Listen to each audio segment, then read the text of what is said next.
दोस्तों अगर आप भी फ़ोनपे से किसी को पेमेंट कर रहे हैं और इस तरीके का आपको एक एरर आ जा रहा है पेमेंट फेल्ड करके और यहाँ पर लिखा आता है your bank was facing temporarily down time, यहाँ पर बहुत सारा ऑप्शन बहुत चीज़ यहाँ पर आपको दिया गया है। तो यहाँ पर ये इस तरीके का प्रॉब्लम क्यों आता है और इस प्रॉब्लम का सॉल्यूशन क्या है आज की इस वीडियो में मैं आपको बताऊंगा। देखिए अगर आप लोग फ़ोन पे से पेमेंट कर रहे हैं इस तरीके का एरर आ रहा है तो सेम टाइम पे अगर आप लोग गूगल पे पेटीएम से भी पेमेंट कीजिएगा किसी भी यूपीआई ऐप से तो इस तरीके का एरर आएगा।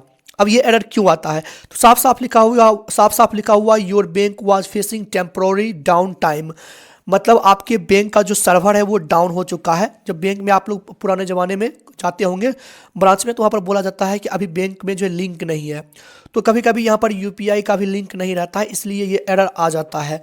अब इसमें जो है सब बैंक का एक बार में लिंक डाउन नहीं होता। अगर आप लोग मल्टीपल बैंक यूज करते हैं जैसे मान लीजिए आप अपने फ़ोन पे में सेंट्रल बैंक हो गया, एसबीआई बैंक हो गया, 2-3 बैंक यूज करते हैं तो आप लोग दूसरे बैंक से रियल टाइम पे पेमेंट कर सकते हो जाएगा, क्योंकि सब बैंक एक बार में डाउन लगभग नहीं होता है।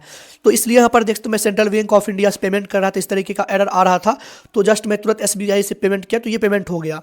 तो सिंपल है, यहाँ पर इसका कहने का मतलब ये है अभी जो है बैंक का सर्वर डाउन है, अब आप वेट कीजिए, कुछ देर के बाद आप पेमेंट कीजिएगा, पेमेंट हो जाएगा। और साथ साथ लिखा हुआ है अगर आप लोग का बाय मिस्टेक पैसा यहाँ पर जो कट जाता है तो यहाँ पर आपका जो है 3 से 5 दिन के अंदर अंदर आपके बैंक अकाउंट में ऑटोमेटिक पैसा आ जाएगा। सामने वाले जिसको भेज रहे हैं उसके बैंक अकाउंट में नहीं जाएगा क्योंकि ये फेल हो गया है।